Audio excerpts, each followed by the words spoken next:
The ancestors are also on some "we have heard you," because the losses of the ruling party during the recently held local authority and regional council elections are a clear testament to the fact that Namibia needed change and made it happen.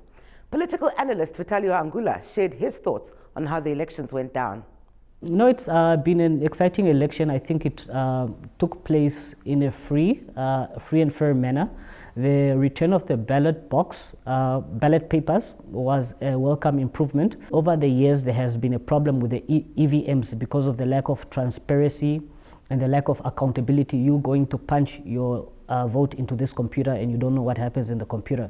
So the welcome of the ballot papers it's a good improvement. And what you've seen, different from the other elections, the ballot paper is no longer the narrative. Now the narrative is, are people going to work together for the benefit of the citizenry? Now we've heard some utterances, not necessarily from official spokespersons of the parties, but representatives of the parties, members of the parties saying, yeah, we are going to undermine the councils where we are not dominant, which shows immaturity from members of the party. Now, how is the party going to react? Is it going to rein them in and say, be careful, these are the things that made us lose votes in the first place? Or are they going to let these utterances be at their detriment again? Like I always like to say, Namibia is a growing democracy. We're doing a lot. We're a peaceful nation. There are some people who always try to threaten, coerce, manipulate or gaslight people and say that, yeah, we brought you peace and security. Do you want the country to degenerate into civil war? Which is not always the case. Even if we differ politically, even if we differ on how we should develop the country, we should be all able to sit at a table and agree to disagree, but always remembering that as elected representatives, we serve the masses and we are not there to serve ourselves. I also spoke to activist Olsen Kahiriri about the recently held elections. First of all, I would like to thank the Namibian people who went in those long queues to demand a better future. For the first time after an election, I can feel we are having a second liberation of this country that was nearly torn apart by the regime that was or will be remembered for the 30 years of corruption, racketeering, maladministration, and for putting our people's dignity into a serious, catastrophic environment. Now we can see that our people and our ancestors have had us. So this new dawn that it has come, the Namibian citizen will be judged by his capacity, ability to be able to have a job in this country. There's no more jobs for comrades. That era is gone. The era of we liberated this country is gone. Now is the healing process. We need unity within our country. And our people have given the mandate of the current regime of leadership. We are creating new leaders. Leaders that must be there for our people. Leaders who will work on targets, achievements. If they don't, we remove them. You can see even how the different political parties are working together collectively over the weekend. Over the weekend, the phone calls were crazy. People lobbying, trying to bring the right people as leaders, mayor, chairperson of management committee. It shows you that all these political parties who had diverse manifestos and what, now are sitting on the same table, deciding on the future of this country. This is a new Namibia. The Namibia that we transform without using a gun. We transform this country at the ballot box. They challenged us to transform this country at the ballot box, and we did that. So that's why, for those who have made it as councillors, who have made it as becoming mayors and things like that, the responsibility is upon yourself to transform this country to greater heights, because we wanted this more than anything else. We have lobbied for years and years and years to see this transformation to take place. So let us not take it away. Let's not blame the regime too much, because they are dying a natural death. You won't see the regime in the next 3 years. Those people who are singing the phrases of the regime, they are already hiding under the bed. They are gone.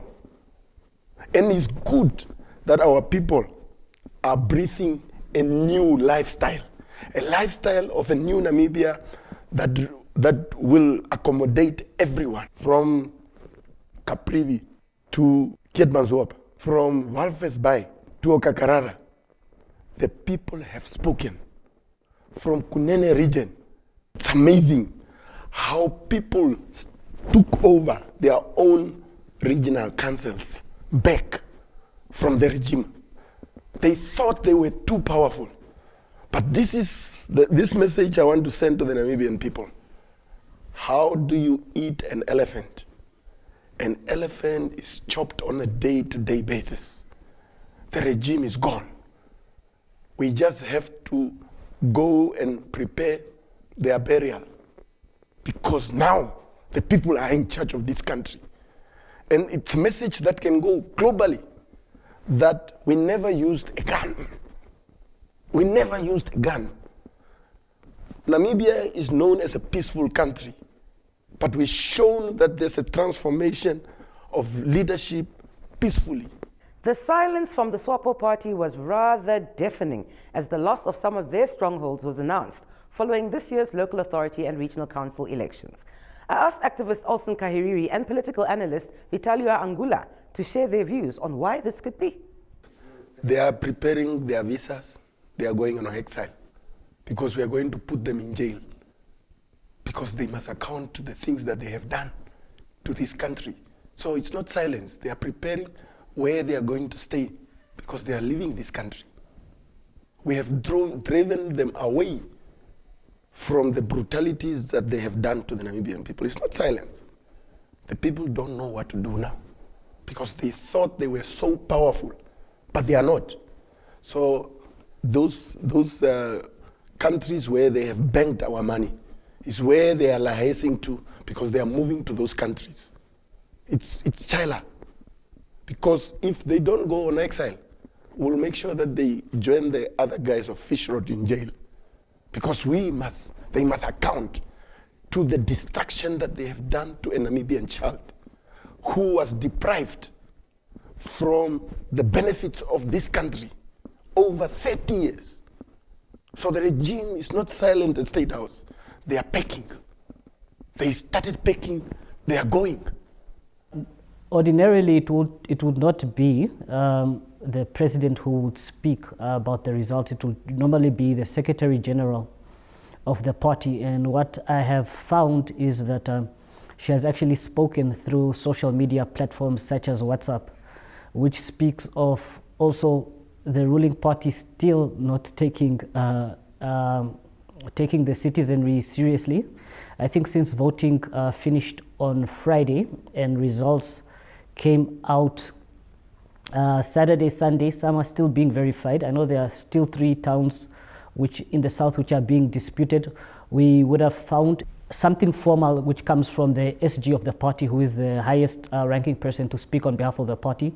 But since we have not heard that, it means that we can probably deduce that behind the scenes they are actually organizing themselves so that they can come out with a formal media briefing of what they think.